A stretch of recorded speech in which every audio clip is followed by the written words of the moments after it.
Hello दोस्तों, कैसे हैं आप सब। आज की हमारी कहानी है शर्ट का टैग। मम्मी जी के लिए साड़ी कैसी रहेगी, आप जरा देखकर बताइए। मॉल से कपड़े खरीदती गीता ने अपनी सास के लिए एक साड़ी पसंद कर अपने पति पंकज की ओर बढ़ा दिया। माँ को हल्के रंग की साड़ी पसंद आती है, उन्हें गाढ़ा रंग पसंद नहीं। यह कहते हुए पंकज ने गीता को अपनी तरफ से सलाह दी। पूरे परिवार के लिए कपड़े की खरीदारी करती गीता उस साड़ी को गौर से देखने लगी। इस साड़ी का फैब्रिक बहुत अच्छा है, मम्मी जी को यह साड़ी जरूर पसंद आ जाएगी। यह कहते हुए अपने हाथ में उठाई उस साड़ी पर हल्के हाथ फेरती गीता मुस्कुराई। ठीक है, ले लो। पंकज ने भी सहमति जता दी थी, लेकिन साड़ी पर लगे टैग पर उस साड़ी की कीमत देख पंकज चौंक गया। इतनी महंगी साड़ी माँ के लिए? महंगी कहाँ है, मात्र 5,000 की ही तो है। और आप भी, इस मॉल में डिस्काउंट बहुत रहता है। आप चिंता ना करें श्रीमान। पंकज के चेहरे के भाव देख गीता मुस्कुराई, लेकिन फिर भी पंकज को उस साड़ी की कीमत बहुत ज्यादा लग रही थी।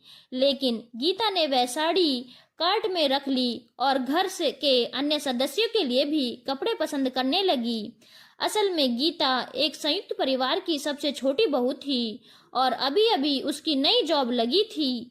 इसीलिए वह अपनी पहली तनख्वाह से अपने परिवार के सभी सदस्यों के लिए अपनी खुशी से कपड़े खरीद कर उन्हें उपहार स्वरूप देना चाहती थी। अपनी पत्नी की इच्छा में पंकज ने भी खुशी खुशी सहमति जताई थी, लेकिन अभी अभी गीता द्वारा खरीदे जा रही साड़ी की कीमत देख उसका मन विचलित हो रहा था। परिवार के सदस्यों के लिए इतनी मार्केटिंग खुद कभी न करने वाले पंकज को गीता द्वारा खरीदे जा रहे कपड़ों की कीमत बहुत ज्यादा लग रही थी। इधर गीता ने अपनी समझ से सबके लिए खरीदारी कर ली थी और वह दोनों घर वापस लौट आए। घर पहुंचकर गीता उन कपड़ों को एक एक कर घर के सभी सदस्यों को देने के लिए अलग कर रही थी। तब पंकज बोल उठा, गीता, इन कपड़ों से टैग अलग कर दो। इन कपड़ों की कीमत कभी किसी को बताने की जरूरत नहीं। अपने पति की बात सुनकर गीता मुस्कुराई, अभी नहीं। पंकज हैरान हुआ, क्योंकि गीता हमेशा से बहुत ही सुलझी हुई लड़की थी। उसे दिखावा करना बिल्कुल पसंद नहीं था, लेकिन आज उसका रवैया देख पंकज को कुछ अटपटा लगा। लेकिन वह गीता के साथ कलह करना नहीं चाहता था, लेकिन फिर भी अनुरोध कर बैठा, टैग में क्या रखा है गीता, प्लीज इसे हटा दो ना। नहीं पंकज, आप टेंशन क्यों लेते हो। यह कहते हुए गीता उन कपड़ों के सारे पैकेट उठा अपने कमरे से बाहर निकल गई। पंकज चुपचाप अपने कमरे में ही बैठा रहा। वह मन ही मन सोच रहा था कि किसी और के कपड़ों से ना सही, लेकिन गीता को कम से कम पिताजी के बुरसट से टैग हटा देना चाहिए था।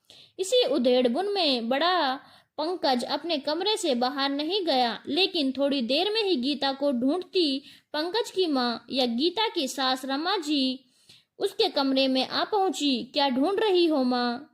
अपनी माँ के हाथ में टैग लगा वह बुरसट देख पंकज पूछ बैठा, जिसे गीता मॉल से उसके पिताजी के लिए लाई थी। बेटा, यह बुरसट बदलना होगा। क्यों माँ, ऐसा भी क्या हो गया? अपनी माँ की बात सुनकर पंकज चौंक गया कि हो ना हो गीता के दिखावे के चक्कर में कुछ गड़बड़ जरूर हुआ होगा। तभी पिताजी ने माँ के हाथों वह बुरशट वापस भिजवा दिया है। बेटे के चेहरे के अचानक बदले भाव देख रमा जी ने उसे आश्वस्त किया, बेटा, तुम क्यों इतना परेशान हो रहे हो? यह बुरशट तुम्हारे पिताजी को बहुत पसंद है, लेकिन आजकल तुम्हारे पिताजी लार्ज साइज नहीं पहनते, एक्सल पहनने लगे हैं, थोड़े मोटे जो हो गए हैं। अपनी माँ की बात सुनकर पंकज हंस पड़ा। तभी गीता भी कमरे में आ पहुंची। मम्मी जी, आप चिंता न करें, मैं कल यह बुरशट बदलकर एक्सल साइज में ले आऊंगी। बेटा, इसे वापस करने में कोई दिक्कत तो नहीं होगी ना? रमा जी ने चिंता जताई। बिल्कुल नहीं मम्मी जी, इसीलिए तो मैंने किसी के भी कपड़े से टैग नहीं हटाया था। मुझे रंग और फैब्रिक पसंद करना तो आता है, लेकिन साइज में मुझसे अक्सर गलतियां हो जाती हैं।